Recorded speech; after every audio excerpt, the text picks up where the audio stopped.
Hey, what's up? It's Shamika. I just want to go on a quick video and apologize. I think I had like a little bit of a moment when I did the last video. And although I'm going to apologize, I'm human. And some people I can't tell. But the problem with the way I felt, that I feel as though sometimes I have to adjust and understand, is that I was having a personal moment due to hair loss from alopecia. And as much as I try to do videos to be encouraging or talk about hair loss and talk about tips on how to, how to customize your wigs and how to make wigs, the reality of it is I do deal with the emotional side of dealing with hair loss. And then sometimes, you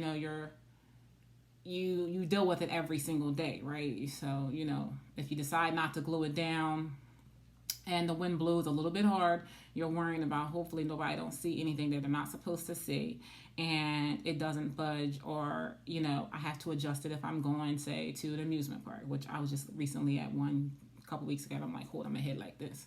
But although all those things happen and you're dealing with hair loss, I kind of had to check myself, because I had to check myself, because although I do understand it's autoimmune disease that, it's a lot of women to deal with, it's nothing in comparison to people who lose their hair due to chemo or due to lupus. And I can imagine any of those women would love to just deal with alopecia. And I'm not taking it away from the women who deal with alopecia, but for me, I felt as though I had to think of the big picture, that it's something that we as women can adjust to and that we can do something about in regards to feeling as close to ourselves as possible. And in that video and at that moment, it brought me back emotionally to where I was, say, 10 years ago, and how I looked 10 years ago when I did not have to wear wigs.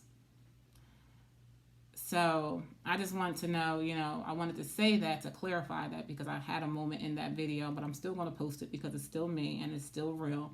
And I know somebody understands what it feels like to get to where they were and to feel a little bit of themselves, of how they felt at that moment or how they see themselves, and to be, and to look as they used to.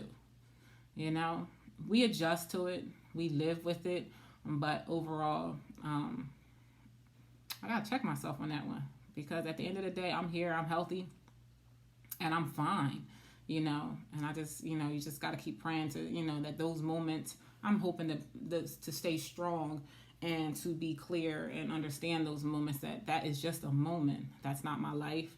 That's not what my destiny going to be, for example. But there's other people out here dealing with a lot worse in hair loss, which could be, if they're dealing with chemo, from dealing with cancer to like people who are dealing with lupus and things like that can take their life. So I kind of had to check myself, and hopefully a lot of you stay encouraged. I'm telling myself that. I'm telling you guys that. Stay asking God to give you strength to deal with everything that you deal with life, and to appreciate every moment that you have.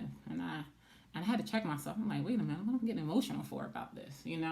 It's cool. I like to be able to feel like myself again, but the reality of it is I got a lot to be thankful for in my life. So I just want to do a quick video and kind of like apologize for having that moment.